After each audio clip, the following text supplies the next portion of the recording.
တော့ပုံမှာလဲ street food ဆိုင်ကောင်းကောင်းလေးတွေရှိတယ်နော် Hello ဖေဖေပါမပွင့်ကွတ်တီယိုဆိုတာတချိန်က foodie တွေကြားထဲမှာနာမည်ကြီးခဲ့တဲ့ဆိုင်လေးပါဒီဆိုင်လေးမှာအထောင်းပေါင်းစုံနဲ့အခြားမီနူတွေအများကြီးရှိပေမဲ့မပွင့်ကွတ်တီယိုဆိုပြီးတော့ပဲတွက်မှတ်ထားကြတာပါဖေဖေဒီနေ့ရုံကအပြန်ပိုက်စားလာတော့ကွတ်တီယိုဝင်စားခဲ့ပါတယ်ကွတ်တီယိုဆိုလို့ရှိရင်ဖေဖေကအတုတ်အထက်ဒီလိုအရှိလေးကိုပို့ပြီးတော့ကြိုက်ပါတယ်အဆက်မစားနိုင်တဲ့ဖေဖေလိုလူမျိုးတွေအတွက်ဒီဆိုင်ရောက်လို့ရှိရင်အဆက်လျှော့ဖို့တော့မဖြစ်မနေပြောပေးနော်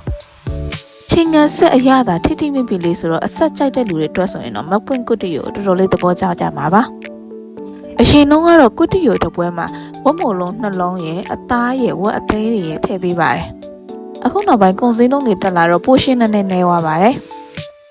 ဒါပေမဲ့ဖေဖေလိုလူမျိုးတွေအတွက်ဆိုလို့ရှိရင်တော့တယောက်စာတော့တော်တော်လေးဝပါတယ်အသားတွေကအရင်ကလောက်မများဆိုရင်တော့မှပဲအခုလည်းနေတော့မနေပါဘူး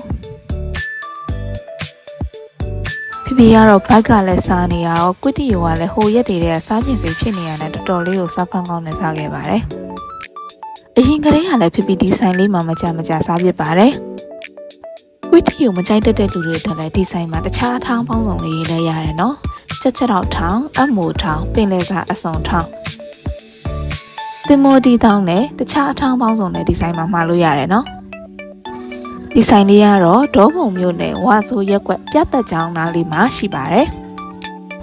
လမ်းသိနေဆိုလို့ရှိရင်ဒီဆိုင်လေးကိုတစ်ခါလောက်တော့ဝင်ပြီးတော့ try ကြည့်စေချင်ပါတယ်တပွဲလုံးကိုအောင်စားပြီးသွားလို့ရှိရင်ဘာမှထပ်စားလို့မရလောက်ဘက်တော်တော်လေးပင်သွားပါတယ်ကွတ်တီယိုတပွဲကို4500ကျပ်ပါဆုံးတိကြည့်ပြီးလို့ကျေးဇူးပါ